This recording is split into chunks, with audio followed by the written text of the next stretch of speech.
అదే RTV app వార్తల్ని క్షణాల్లో చదివే అవకాశం ఉంటుంది. ఒక న్యూస్ పేపర్, ఒక టెలివిజన్ ఛానల్ మీ చేతుల్లో ఎప్పుడూ ఉంటాయి. సిద్దిపేట జిల్లా హుస్నాబాద్లోనే ఒక ప్రాంతంలో విద్యుత్ తీగలు పడిపోయాయి. ఇంట్లో అది గమనించకుండా అర్ధరాత్రి వాష్రూమ్కి వచ్చి వెళ్ళినటువంటి వ్యక్తి శివాజీ అనేటువంటి వ్యక్తి బాత్రూమ్ డోర్ ముట్టుకోగానే కరెంటు షాక్కు గురయ్యారు.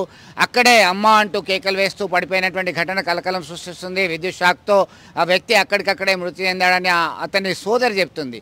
సాయంత్రం అయితే చాలు తీవ్రమైనటువంటి గాలి దుమారము అలాగే వడగళ్ల వాన కురుస్తుంది. దీంతో అక్కడికక్కడ విద్యుత్ తీగలు పడిపోతున్నాయి, చెట్టు కొమ్మలు విరిగిపోతున్నాయి. దీంతో ఒక్కసారిగా ప్రజల ఆందోళనకి గురవుతున్నటువంటి పరిస్థితి. వివిధ ప్రాంతాల్లో రోడ్లపైన చెట్లు తెగిపడ్డాయి. దాన్ని అన్నీ కూడా కట్ చేసి రోడ్డును క్లియర్ చేసేటువంటి దానికి సమయం పడుతుంది. ఇలా అనేక ఇబ్బందులు ఎదుర్కొంటున్నటువంటి పరిస్థితి. ఒక్కసారిగా విద్యుత్ షాకుకు గురైనటువంటి వ్యక్తి అక్కడికక్కడే మృతి చెందడంతో ఆ కుటుంబం అనాథగా మారింది. తమని ఆదుకోవాలి, న్యాయం చేయాలని చెప్పి కుటుంబ సభ్యులు కోరుతున్నటువంటి పరిస్థితి మనం గమనించవచ్చు.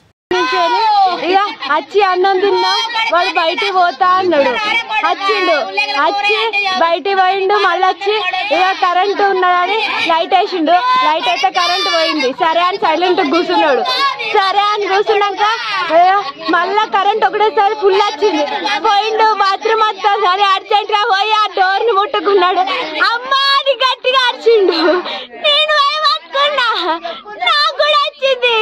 నేను గట్టిగా వదిలేసిన అమ్మాట అన్ని పిలిచిన తొందరగా ఎగ్గి కింద చేతు కాళ్ళు అటు ఇటు అనేసి కళ్ళు మీదకేసేసిండు.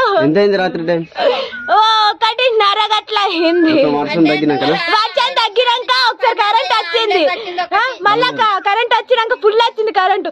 అప్పుడు వాడు అది పట్టుకోండు. ఇక కరెంట్ ఆడాడు. ఏమైందో ఏమో తెలియదు. ఇక మొత్తం కరెంట్ షాక్ వచ్చింది. ఒకటేసారి కొట్టుకున్నాడు గట్టి. ఒకటేసారి అమ్మ అనుడితో పోయినా పోయి పట్టుకోగానే నాకు కూడా వచ్చింది. హైదరాబాద్ పోయి 11 అయింది. 11:30 గట్ల అయింది. ఇక వచ్చినాం, తిన్నాం. ఇక పడుకుందాం అనంగా వాడు బయటికి పోయిండు. బయటికి పోయి వాష్రూమ్ వస్తుందని బయటికి పోయిండు. చేసుకొని బయటికి పోయిండు. ఏం చేసిండు, ఇక కరెంట్ పోయింది అప్పటికి. సరే అని సైలెంట్ గా గిడ కూర్చున్నాడు. మళ్ళా కరెంట్ వచ్చింది. వచ్చింది కదా అని లోపల పోయి దాన్ని పట్టుకున్నాడు. ఒకటేసారి అమ్మా అని గట్టిగా అరిచిండు. నేను పోయి గట్టిగా డోర్లు గట్టిగా అనుకొని పోయి నీ పట్టుకుంటే నాకు వచ్చింది. గట్టిగా నేను వదిలిపెట్టుకున్నా. మాట హడచ్చి ఇగ్గాకే చల్లబడ్డాడు. మొత్తం ఇడ కొట్టుకున్నాడు గంటకోసారి. మరిన్ని వీడియోస్ కోసం ఛానల్ ని సబ్స్క్రైబ్ చేయండి. లేటెస్ట్ అప్డేట్స్ కోసం వాట్సాప్ ఛానల్ ని ఫాలో చేయండి.